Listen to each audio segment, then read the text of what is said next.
Hello students, today we are going to discuss about most probable long questions of class 12th। तो हम कुछ questions discuss करने वाले हैं आज, ठीक है। कुछ मोस्ट प्रोबेबल क्वेश्चन। तो पहला क्वेश्चन है what is dipole moment, derive an expression for the electric field intensity at A point on axial line. Okay, तो हमने डाइपोल मोमेंट तो बहुत पहले पढ़ चुके हैं हम लोग, मेरा वीडियो भी है यूनिट 1 चैप्टर 1 करके इलेक्ट्रोस्टैटिक्स का, तो उसमें डाइपोल मोमेंट क्या था पूरा समझाया गया है।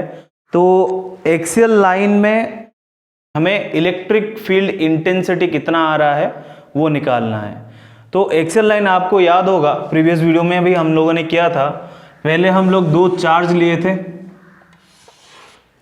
और दोनों चार्ज के बीच हम लोगों ने कुछ डिस्टेंस सेट किया था, जिसको हम minimum distance of separation between two charges बोल रहे थे।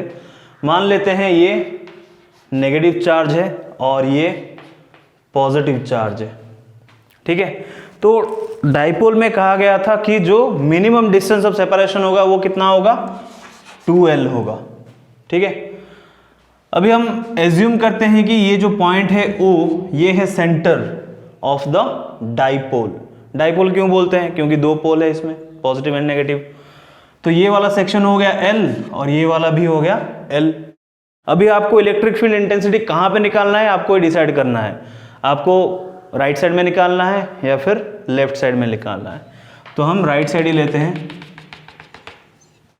तो इस लाइन के ऊपर हम एक पॉइंट चूज करेंगे, लेट अस से पॉइंट P, जिसका डिस्टेंस सेंटर से कितना होगा, R होगा, ठीक है। एंड प्लस चार्ज के लिए जो इलेक्ट्रिक फील्ड इंटेंसिटी आएगा हम जानते हैं, पॉजिटिव चार्ज का lines of force outer direction की तरफ जाता है, तो इसको हम लेते हैं E1। देखो अभी पॉइंट के पास है ये चार्ज, तो इसका इंटेंसिटी ज़्यादा ही होगा। ये जो नेगेटिव चार्ज है ये पॉइंट से बहुत दूर है, तो इसका इंटेंसिटी कम होगा। तो ये सब हमें बस देखना है। डायग्राम में बहुत छोटे छोटे चीज़ें होते हैं जिसको हमें देखना है कि ठीक हो रहा है कि नहीं, क्योंकि इसके लिए भी मार्क कट हो सकता है। तो नेगेटिव चार्ज का जो इलेक्ट्रिक फील्ड है वो हमेशा अंदर की तरफ जाता है, तो ये गया अंदर की तरफ और इंटेंसिटी कम है। तो डायग्राम में ही ये दिखा रहा है कि E1 का इंटेंसिटी ज़्यादा है और E2 का थोड़ा कम है। ओके, तो ये हो गया डायग्राम का पार्ट। फिर पूरा लॉन्ग क्वेश्चन अगर हमको डिराइव करना है तो ये आपको प्रीवियस वीडियोज़ में मिल जाएगा, जो कि डिस्क्रिप्शन में होगा। सो अभी नेक्स्ट डिस्कस करते हैं गॉस लॉ के बारे में। गॉस लॉ तो सबने पढ़ा ही होगा, क्योंकि यूनिट 1 का चैप्टर है, तो सबका ये पूरा का पूरा प्रिपरेशन खत्म हो गया होगा मैं सोचता हूँ। ओके, तो गॉस लॉ में क्या था कि एक क्लोज सरफेस होगा, उसमें जितना चार्ज होगा उसका फ्लक्स कितना आएगा, phi equal to 1/ε0 times of total charge, ठीक है। ये प्रीवियस ईयर बहुत बार रिपीट हो चुका है गॉस लॉ, तो बहुत इंपॉर्टेंट क्वेश्चन है। जितने भी क्वेश्चंस हैं ना इसमें, इस बुकलेट में, तो ये श्योर शॉट आने ही वाला है आपके एग्जाम में। तो ये सब प्रिपेयर करना है आप लोगों को फाइनल एग्जाम के लिए, क्योंकि बहुत कम टाइम बचा है। किसी का एग्जाम स्टार्ट हो गया है, किसी का स्टार्ट होने वाला है, तो आपको बहुत अच्छे से प्रिपेयर करके जाना है एग्जाम में। अगर थोड़ा सा भी कॉन्फिडेंस लो है तो ये PDF या फिर ये बुकलेट ले लीजिएगा और कॉन्फिडेंस डेवलप हो जाएगा। और कुछ डाउट है आपको तो कमेंट सेक्शन में कमेंट कीजिए, हम अगला वीडियो उसी में ही बनाएंगे। ओके, तो गॉस लॉ में क्या क्या था, एक तो गॉस लॉ बहुत इंपॉर्टेंट है, दूसरा है इसका दो एप्लीकेशन था। पहला एप्लीकेशन क्या बोलता है, इनफाइनाइट प्लेन शीट के बारे में, ठीक है। अगर याद होगा आप लोगों को तो हमने एक डायग्राम किया था जिसमें बहुत सारे चार्ज लिए थे। ये प्लेट इतना चार्ज हो गया था कि इसमें चार्ज हम डाल ही नहीं सकते। इनफाइनाइटली चार्ज प्लेन शीट है ये, और हम एक क्लोज्ड सरफेस लिए थे in the form of a cylinder.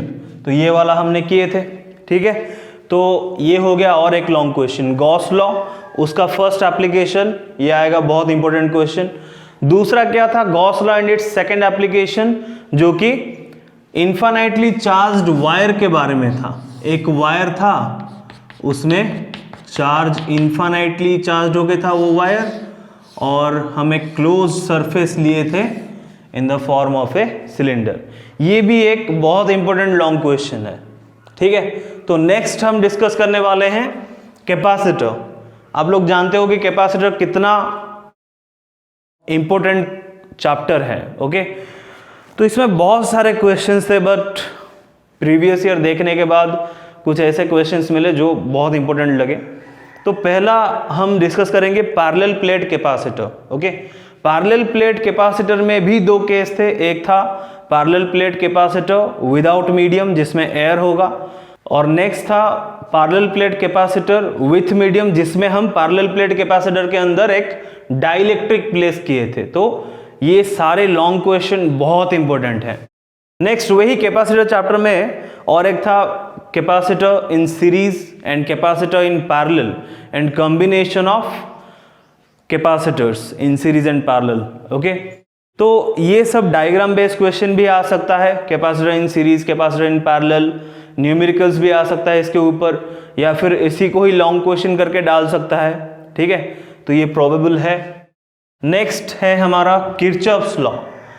Kirchhoff's law, इसमें दो लॉ थे, एक था हमारा जंक्शन लॉ या फिर हम बोलते थे करंट लॉ, दूसरा था लूप लॉ, ओके।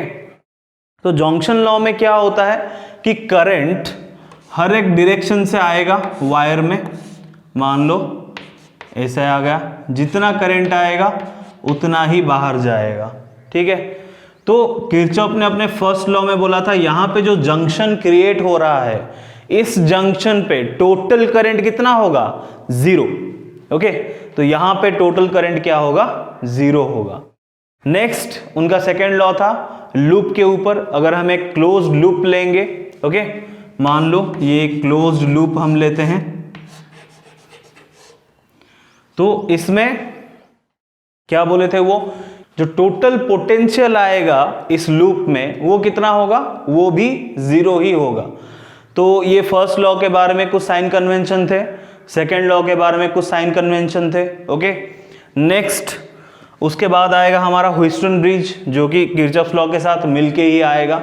ये दोनों को मिलाकर एक लॉन्ग क्वेश्चन हो सकता है, okay. Kirchhoff's law and Houston bridge. Houston bridge क्या है, एक बैलेंस्ड ब्रिज है जिसमें अगर हम चार रेजिस्टर्स ऐसे ले रहे हैं,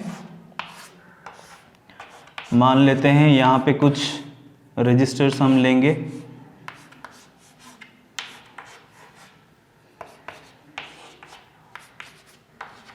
तो इसका बैलेंस्ड कंडीशन क्या था, P upon Q equal to R upon S।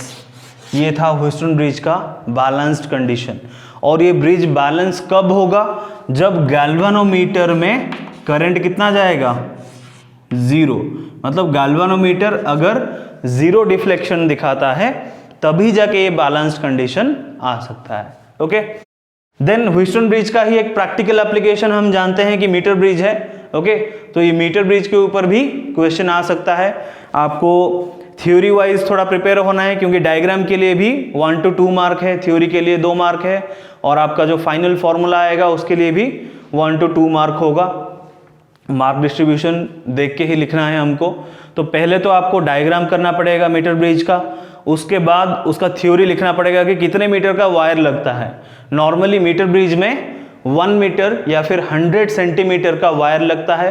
कौन से मटेरियल का होता है ये भी लिखना पड़ेगा, और आपको पूरा का पूरा डिराइव करके उसका फॉर्मूला लिखना पड़ेगा। एंड यहाँ पे और एक चीज़ है जिसको आपको लिखना पड़ेगा कि ये ह्यूस्टन ब्रिज का प्रैक्टिकल एप्लीकेशन है, ठीक है। क्योंकि ह्यूस्टन ब्रिज हम प्रैक्टिकली नहीं कर सकते, प्रैक्टिकली हम बना ही नहीं सकते ह्यूस्टन ब्रिज, लेकिन थ्रू मीटर ब्रिज हम ये शो कर सकते हैं कि हाँ ह्यूस्टन ब्रिज जैसा कुछ एग्जिस्ट करता है। इसलिए ह्यूस्टन ब्रिज का जो प्रैक्टिकल एप्लीकेशन है वो है मीटर ब्रिज। फिर आएगा आपका एक और बहुत important long question, potentiometer, okay. तो पोटेंशियोमीटर में वही लिखना है आपको, पहले तो डायग्राम करना पड़ेगा, जॉकी का पोजीशन दिखाना पड़ेगा, पोटेंशियोमीटर का कंस्ट्रक्शन, वर्किंग सब लिखना पड़ेगा। देन दो आपको ईएमएफ दिए होंगे, ठीक है, 2 बैटरीज आपको दिए होंगे, तो दोनों बैटरी को कंपेयर करके उनका पोटेंशियल कितना है वो भी आपको डिराइव करना पड़ेगा। तो ये सारे जो हैं ये पूरा अगर लिखोगे तभी जाके फुल मार्क मिलेगा। ये मत सोच के जाना कि मैं थोड़ा शॉर्ट करके लिख दूंगा तो मार्क मिल जाएगा, कभी नहीं मिलता है। जितना आपको नोट दिया गया है, जितना बताया गया है, उतना आपको लिखना ही लिखना है, ठीक है। कोई भी पॉइंट मिस नहीं करना है एग्जाम में, ज़्यादा नर्वस नहीं होना है, आराम से बैठ के लिखना है, ओके। तो पोटेंशियोमीटर में क्या करेंगे, एक डायग्राम करेंगे जिसमें 400 सेंटीमीटर का वायर होगा, क्योंकि नॉर्मली पोटेंशियोमीटर में 4 to 10 मीटर का वायर यूज होता है, ओके। तो वो यूज करेंगे, एक जॉकी यूज होगा, ओके, 2 वे की यूज होगा। तो आपको प्रिंसिपल लिखना पड़ेगा पोटेंशियोमीटर का, फिर आपको उसका वर्किंग लिखना पड़ेगा कि कैसे वर्क करता है, ये डायग्राम बेस में ही लिखना पड़ेगा। फिर आप इसको कंक्लूड करोगे 2 बैटरी लेके to compare the EMF of 2 primary cells, okay. तो इतना हो गया हमारा मोस्ट इंपोर्टेंट लॉन्ग क्वेश्चन। तो ऐसे अगर इंपोर्टेंट क्वेश्चन और भी चाहिए, ओके, तो हमारे पास ये जो बुकलेट है मैंने पहले भी दिखाया था, देख लो अच्छे से। ये वाला बुकलेट है जो आपको मार्केट में मिल जाएगा, या फिर अभी डिस्क्रिप्शन में आपको एक लिंक दिया गया है, उस पर क्लिक करके आप इसको डाउनलोड भी कर सकते हैं फ्री ऑफ कॉस्ट। इसमें बहुत सारे क्वेश्चंस हैं जो कि बहुत बार रिपीट हुए हैं और इस साल के लिए मोस्ट प्रोबेबल हैं, जो कि 90% चांसेस हैं कि ये क्वेश्चंस सब आएंगे। तो ये मैंने और मेरी टीम ने बहुत मेहनत से बनाया है, तो एक बार ज़रूर देख लेना पूरा का पूरा क्वेश्चन। ऐसे ही बहुत सारे इंपॉर्टेंट क्वेश्चंस हैं, ओके। तो ऐसे सारे क्वेश्चंस अगर आपको डिस्कस करना है या फिर कोई भी डाउट है तो आप कमेंट सेक्शन में कमेंट करके बता सकते हो, आपके लिए वीडियो बनेगा एंड आपका सब डाउट क्लियर होगा। एग्ज़ाम अच्छे से लिखना, ज़्यादा नर्वस मत होना, अच्छे से आराम से लिख के आना। बहुत टाइम है, 3 घंटा बहुत ज़्यादा होता है, आराम से लिखना, okay. Again all the best और तैयारी बहुत अच्छे से करना। Thank you.